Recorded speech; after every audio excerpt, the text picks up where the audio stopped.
Well, good afternoon. I'm Mark Seddon, and welcome to Palestine Deep Dive, and welcome especially to Chris Doyle, Director of the Council for Arab British Understanding. He's been a guest on our shows on very many occasions. He's recently back, actually from the Middle East.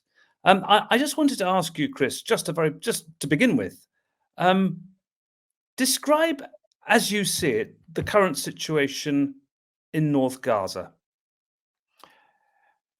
It is horrific for the 450,000 Palestinians the UN estimates remain there. I mean, they've been told to get out by the Israeli authorities without any guarantee or assurances that they could come back, that they would have homes to go back to, but also with no means to get out safely, to actually do so without being hit by Israeli fire, Israeli sniper fire, that they could actually get to the so-called safe zone of Al-Mawasi. It's not safe. We've seen attacks, strikes, airstrikes on schools and other shelters within that area, but also with no food, no medicines.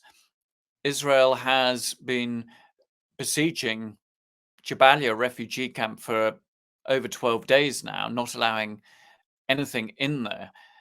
And overall, in the northern part of the Gaza Strip, it wasn't until earlier this week that some limited amount of aid got in. Otherwise, this month in October, there's been none.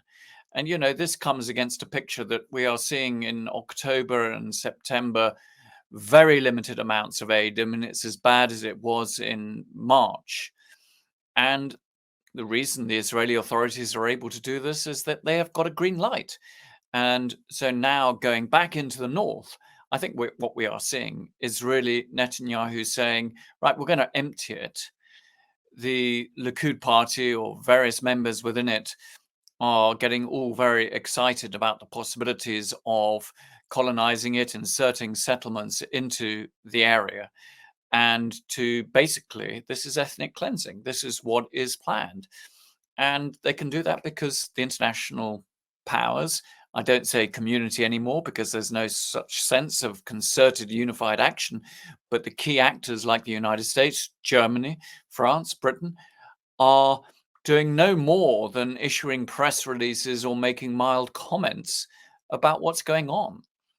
Is this the surrender and starve strategy that we've heard from some of the retired Israeli military chiefs? Indeed, one of them, I think, has been advising the Israeli Prime Minister. I think that he's been quoted as essentially saying, well, if they don't starve, there won't be any water by the time we've finished. And we've heard also from others that essentially people are being told, well, if you don't go, then you are effectively going to be caught in the line of fire. So whatever's coming your way, it's your fault. There is this general's plan, and it could be exactly what is being implemented in northern Gaza. They could be also testing the waters just to make sure that they can get away with it, but it looks as if they will. The only pushback that we have seen is this leaked document that the United States has sent to the Israel saying you've got to allow boost aid into Gaza within 30 days. But to be honest, we've seen so many times that the American administration, the Biden administration, has said something mildly critical of Israeli conduct, but then Netanyahu has ignored it and nothing has happened. Conveniently, of course, 30 days is well after the 5th of November presidential election in the United States as well. And of course, there will be a very different political dynamic by then, because we will either have President-elect Harris or President-elect Trump, who will be calling the shots. So, and of course, Chris, sorry, I mean, within 30 days, I mean, I read that document as well, and it seems to be suggesting that the pressure has they've got to start letting in aid now. But actually, if they don't, then in 30 days' time, whether there's an election or not, then tens of thousands of people could have starved to death or died of dehydration. but also it says boost. So what does boost means here? The Israelis could say, well, look, we've started letting a few trucks, which they did at the beginning of this week, through Erez, way insufficient to actually feed and cater for the needs of Palestinian civilians in the northern part of the Gaza Strip. But they can say, look, we've allowed more in. So this is all too vague.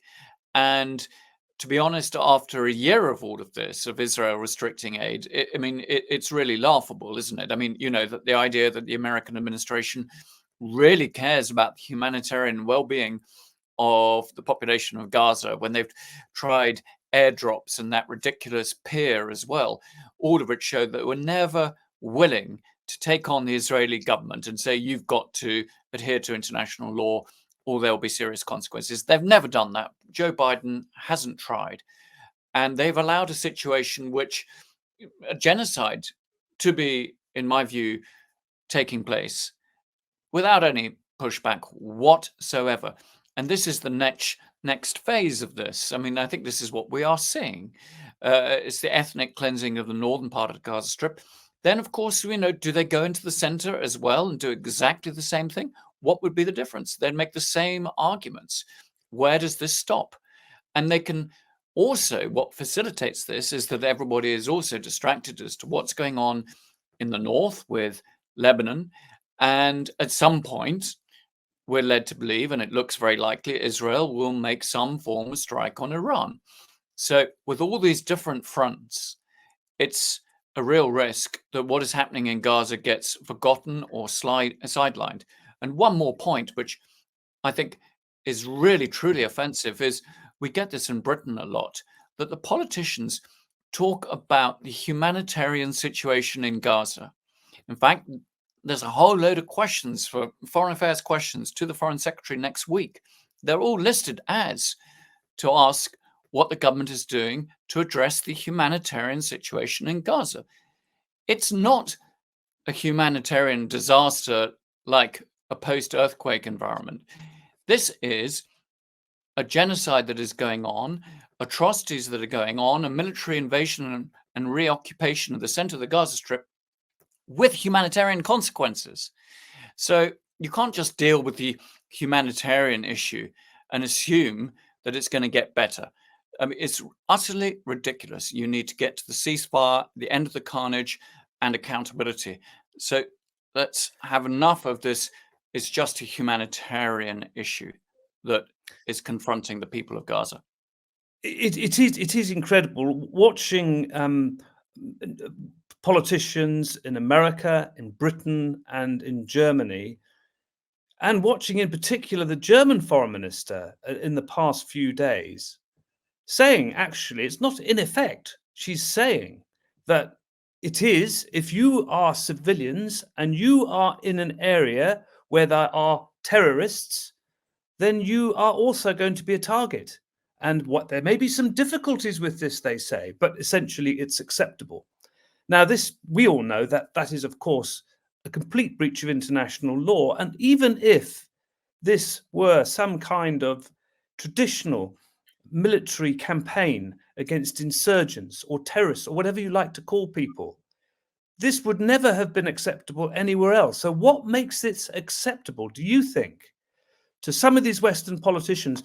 By the way, some of them would call themselves progressives, like presumably the Green Party foreign minister in Germany. I've no idea how they sleep at night, to be quite honest. I don't know how they can try to justify the position of all of these governments, including the German, the way that, in particular in Germany, they've tried to shut down the debate. And we saw pictures of police in Berlin chasing this young 10-year-old boy because he was carrying a Palestinian flag. It's absolutely extraordinary what we've allowed Israel to get away with. And the rest of the world is watching. They're seeing this. They see the complete hypocrisy, the double standards, the way in which we hold Russia to account quite properly. At the ICC, ICJ, we've imposed sanctions, and yet Israel can do whatever it wants. So as long as this continues, this double standards, what we are seeing is the erosion, if not the complete destruction of the whole post-1945 order, because the rest of the world is going to say, why should we adhere to that when you are not? You cannot talk to us about human rights and international law when you're not prepared to make sure that your friends do it as well. So going forward, we are living in a far more dangerous world as a result of all of this, Mark. I mean, it really is. And we're going to see the consequences of all this. I mean, just on the issue of displacement and civilian targets as well, you're absolutely right in what you're saying. Civilians, just because they don't flee the northern part of the Gaza Strip, do not become justifiably targets at all. They will still remain civilian. As long as they don't take up weapons, they are civilians, and you cannot target them. Now, there's a big difference also between Gaza and Lebanon, in that within Gaza, you cannot flee. You cannot get out of Gaza. You are trapped there. And even if you could get out, they would fear that they would never be allowed to return. In Lebanon, to an extent, a huge amount of people have been able to flee certain areas, and we've seen a quarter of the Lebanese population displaced in an incredibly short period of time. Some are going off to Syria. They're actually risking getting into Yeah. the Syrian army. Again, they will be the very reason many Syrians never wanted to go back was that they would be conscripted into the Syrian armed forces and be used and deployed against fellow Syrians. Well, they've decided that actually now it's worthwhile doing that. And it's creating real tensions within Syria, because Syria cannot support, given the crushing of its economy, it cannot support these refugees and returnees at all. So, in all of this, the way that they talk about these civilians is dehumanized. They're not given names. They don't have rights. They're not treated in the same way as Israelis. And we could talk about the way in which, for example, the Hezbollah drone attack that happened against the Israeli army base at Binyamina. Well, very quickly we found out that they were 4 19-year-old Israelis, etc., with the photographs and families. And that's fine. They are, of course, victims, albeit a legitimate attack on a military target. But do we get that same sort of humanization of the 42,000 Palestinian I'll victims? interrupt you there, Chris, because very, very rarely, obviously. But just the other day, as you know, the searing images of that young man who was being burned to death in a tent outside a hospital in Gaza did get enormous international media coverage for once. People were told who he was, and we learned something about him and the fact that he was about to have his 20th birthday. So that makes your point very, very well. I just wanted to ask you before we move on from the 30 days letter and the presidential elections. Clearly, I mean, many people have pointed this out, and you were one of the earliest ones to do so. Prime Minister Netanyahu has been playing Biden and Blinken all the way through. And many people are saying essentially he will look at this 30-day letter and say, well, I'll wait it out because actually I'll be able to carry on doing exactly what I want and perhaps get away with even more if Trump is elected president. Is that a fact? Is he thinking that, Chris, do you think? And also, would he be right in making that coming to that conclusion that he would be able to do more under a Trump presidency to get his way in refashioning the Middle East than he would under Kamala Harris presidency? What we've seen, actually, I think, over the last month is the way in which Netanyahu now feels more confident, more enabled than at any time since the 7th of October last year. You've seen him rising in the polls, the killing of Nasrallah, the decapitation of Hezbollah in many ways. All of this has meant that he is flying high. And with that 1st of October Iranian missile attack, what this has meant is that essentially the Biden administration is not prepared to put any pressure on him. He is going after Hezbollah in whatever way that he wishes. The same with Hamas, and at some point he'll do it to Iran. So there's very little he feels cock a hoop. But this is actually the moment he becomes the most dangerous, because this is the moment when he can go far, far too far, even for Israeli interests, that he could, for example, we don't know how far in Israeli forces will go inside Lebanon. Will he very much to repeat the mistakes of Ariel Sharon in 1982. Will they go as far north as Beirut? It's not inconceivable. Where does he stop? And I'm not sure there are any red lines whatsoever anymore. I mean, what are they? What would Netanyahu have to do to get the United States to say no more weapons? And even Britain, what would he have to do? Would it be nuclear weapons use? I mean, even then, you might make an argument that if he used a nuclear weapon on nuclear sites in Iran, he would get away with it. I'm not sure there is something that can stop him if he wishes to continue down this path. And he talked in that UN speech of how he wanted to reorder the region. He was talking in very much the same way as we remember the neocons in 2003, that removing Saddam would create this bright new Middle East that will all be democratic and wonderful, etc. It was a nonsense then. This was an argument that Netanyahu himself was putting about at the time, and he's trying to do it again. But And Chris, I mean, I because like you, I listened to that speech in its totality, and this is another little vignette actually, because I was asked to comment on it for the BBC, and in usual fashion, I thought I'd have to listen to about 2 or 3 minutes, but actually, I was obliged to listen to the whole thing. And at the end of it, I simply said to them, I really can't spend any more time because this is over. Well, this is 40 minutes. And by the way, which other speech given at the UN General Assembly this week have you given 40 minutes of your time to? Quite extraordinary. But having listened to all of that speech, and as you were saying, the theme was very similar to last year when he brought his map back again, showing the occupied territories as being part of Israel, as you know. He talked about linking up with Saudi. He seemed to be saying that actually I'll cooperate and work with with Sunni Muslims, possibly against Shia Muslims. It seemed to be that deranged. But when you say red lines, do you think that not a red line, but where he runs up into some difficulty is that an all-out war with Iran does need the support of the United States? But even with that, is it not possible that the damage that could be done, and to both countries, could be so severe? And of course, Israel is a smaller country that it could make many Israelis think twice about this kind of Armageddon almost situation.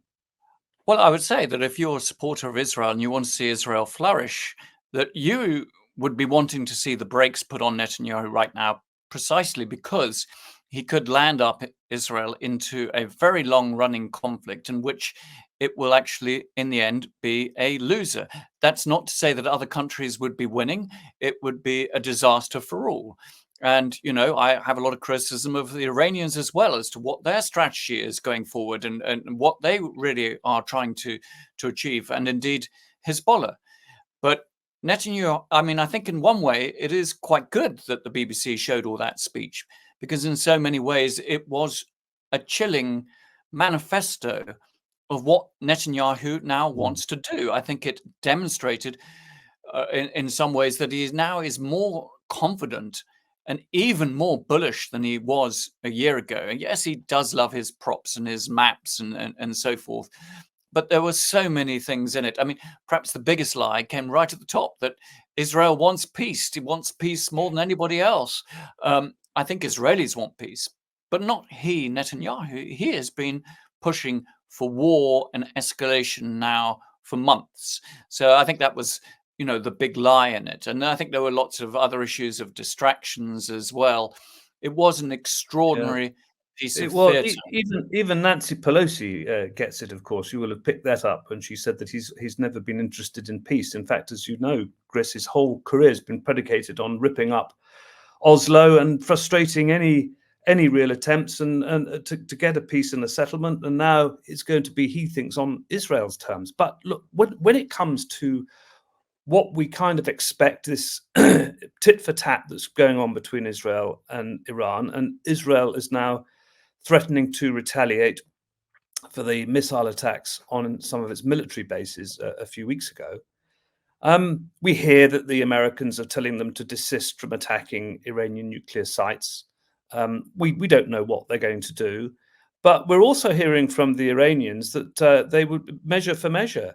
Should, for instance, the Israelis attack Iranian nuclear sites, then Iran will attack Israeli nuclear sites, most notably at Dimona. And of course, people often forget that Israel actually does have nuclear weapons and has never been a signatory to the Non-Proliferation Treaty. So in that concentrated small piece of land inhabited by, Jews, Muslims, and Christians, let's not forget, there could be the most horrendous consequences if there's an all-out war between Iran and Israel, couldn't there? Of course they could. And, we're really in that sort of situation of these things could happen. That said, the Iranians also have to be careful here. They obviously underestimated Israeli capabilities vis-a-vis Hezbollah. We had Yoav Gallant, the Israeli defense minister, saying we're going to do things that will surprise the Iranians. I think the strategy at the moment, such as it is, it's always a military strategy. The political strategy doesn't really exist, is to ensure that Hezbollah will not be able to be a serious part of any response to an Iranian response to whatever Israel may do. And that includes the Houthis. And we've now seen the Americans also using their B-2 stealth bombers to take out some Houthi targets as well. So by degrading that ability of, Hezbollah, Hamas, and the Houthis to be part of that Iranian response, I suspect the Israeli military strategists are hoping that they can weaken it. They also have, courtesy of Joe Biden, additional US military resources in terms of this anti-ballistic missile THAAD equipment with 100 American troops. But that's a sign that Netanyahu has actually lured and suckered the Americans even more to be part and parcel of his plans, that they are now so wrapped up in it, it'll be quite hard to disentangle. And of course, Netanyahu has always known that he needs the United States to be participant in any real serious military attack on Iran. But he's getting so much closer to that by luring them in. You asked earlier on, sorry, I didn't answer it, but in terms of what might be the difference between Harris and Trump, in some ways it may not be huge. It'd be a real question, would either of them support a full-on strike with US backing on Iran? Well, Donald Trump actually is not, an out-and-out warmonger. He might be prepared to do this, but I think he would have to be persuaded. He will not want to get into a situation of American body bags, returning and massive costs. I think actually there would be in the interest of either one of them as incoming presidents on the 20th of January that they will actually want to be seeing the end of all of this. For Kamala Harris, she probably wants the end of all of this pre the 20th of January.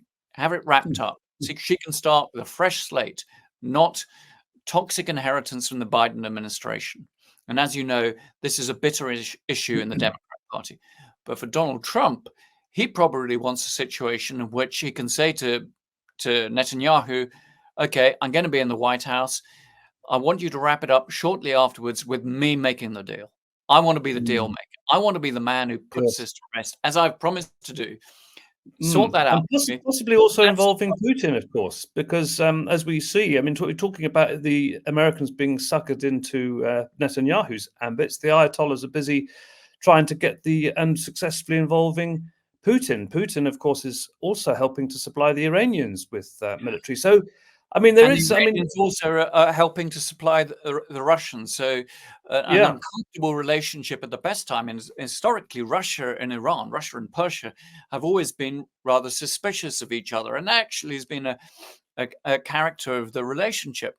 But now there's a certain degree of they both need each other. They're both somewhat isolated on the world stage. And therefore, Iran has been supplying technology and drones to the Russians, and Russia, has the capabilities of supplying intelligence and satellite data to the Iranians. So the two of them could work more closely with each other, but they do have their differences as well. And this is why is so serious that we have allowed all of these tensions, Mm. and it kicks off from Gaza, of course, to have escalated over the last 12 months. You Mm. said, I said it a year ago. You have to get that ceasefire in Gaza, or it will spread across the region. And look where we Yeah. are. People talk about getting into a Middle East war. To my mind, we are there. It's just a Yes. question of how awful it's going to get, and that we don't have any firefighters to come along and put it out at this moment. And Well, that's a talking of firefighters, we have, of course, firefighters in the form of the Blue Helmets in southern Lebanon, which I also wanted to ask you about because here we have UNIFIL bases, a number of member states supplying personnel to them. Have had a pretty impossible job over the years, but many people would argue have done their bit to try and keep the peace in southern Lebanon. And of course, after the 7th of October, it all changed. But we have seen in recent days, as you know, recent weeks, Israeli military attacks on UNIFIL bases, and one happened yesterday. So, and we've also heard Netanyahu effectively telling the Secretary General, as if it's his mandate and not that of the Security Council, to withdraw them. So, if again, it's all these ifs and ifs. I know it's a difficult one, but if attacks continue on UNIFIL, of course, UNIFIL can respond if it is attacked, but if that continues and UN peacekeepers are killed by the Israelis and bases are attacked, do you think there will then be a response from America and Britain and Germany, well, other countries? I'm not sure that that will be enough to push them to do what is necessary, something that would actually stop Netanyahu in his tracks. I think that the Israelis are attempting to put as much pressure as possible to get UNIFIL out. And I think they want to do that because they do not want any form of international presence there Mm. to observe what is going on, to report what is going on, to hold them accountable. In Gaza, of course, because they control it so substantively, they haven't let in international journalists. If you're working for an aid agency, it's extremely difficult to get in there. And so many members of aid agencies have actually been killed. Aid workers have been killed, largely from the United Nations. So, and local journalists, have been killed in huge numbers. Well over 160 now have been killed in Gaza. And I think they want to replay this strategy in Lebanon, where essentially we are not actually able to determine what's going on.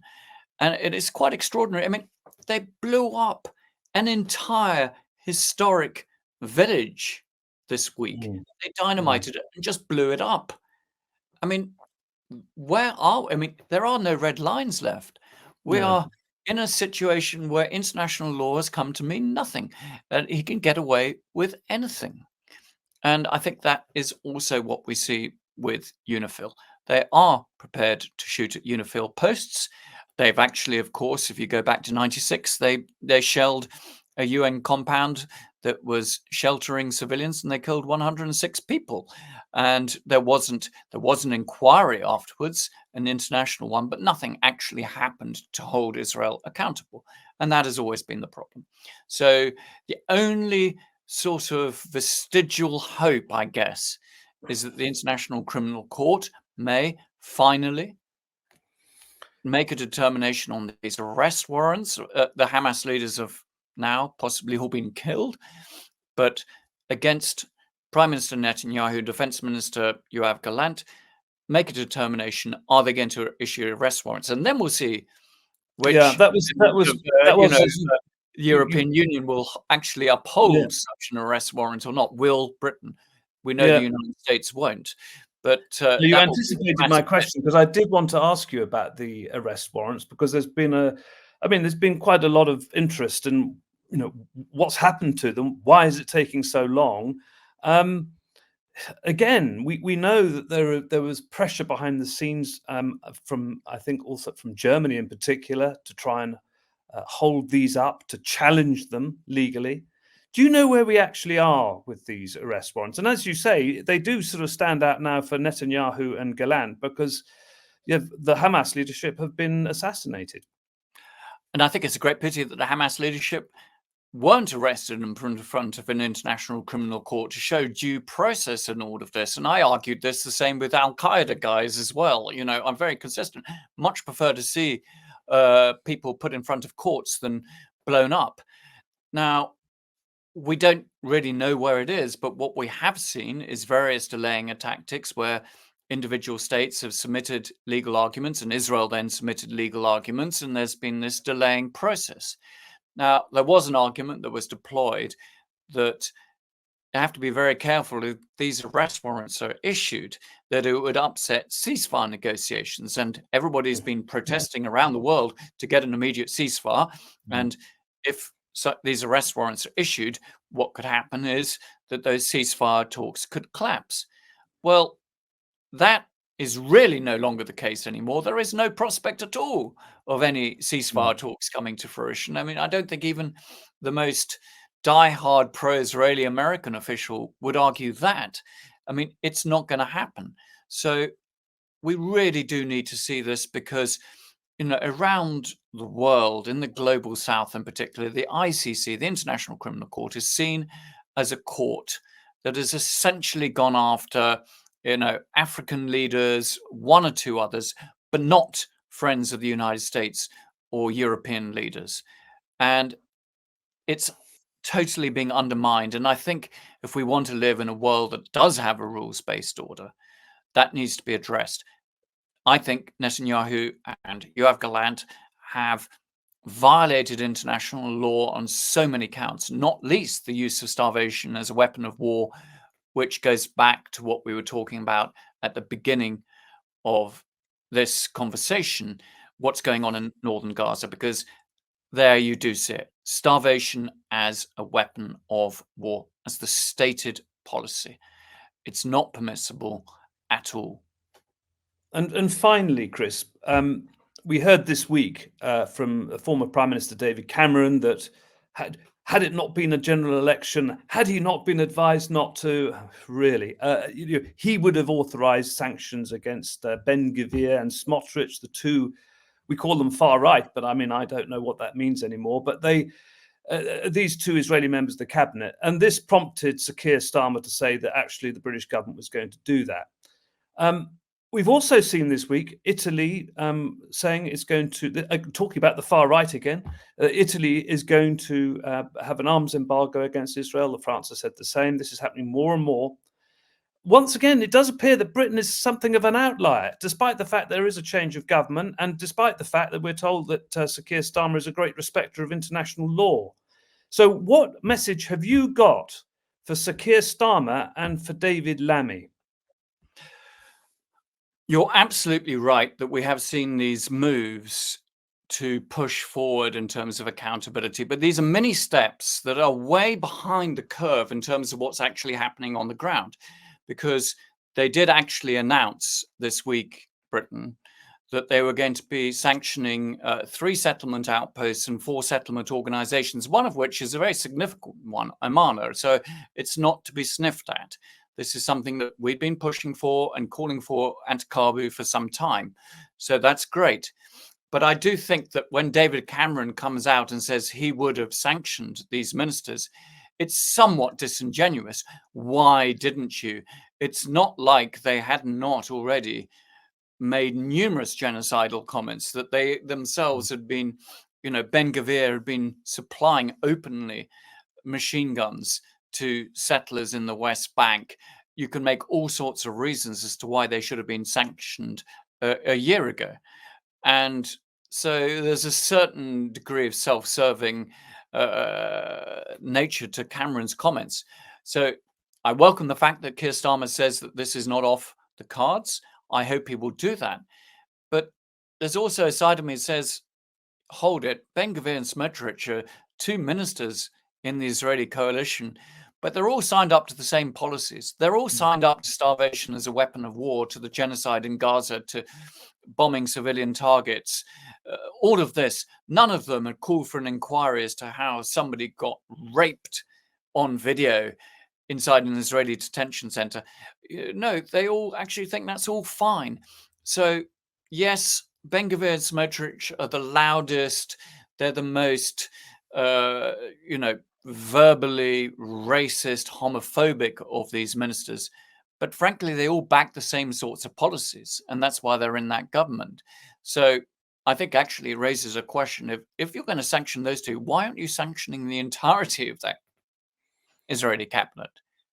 Because to my mind, there's no reason not to. Absolutely.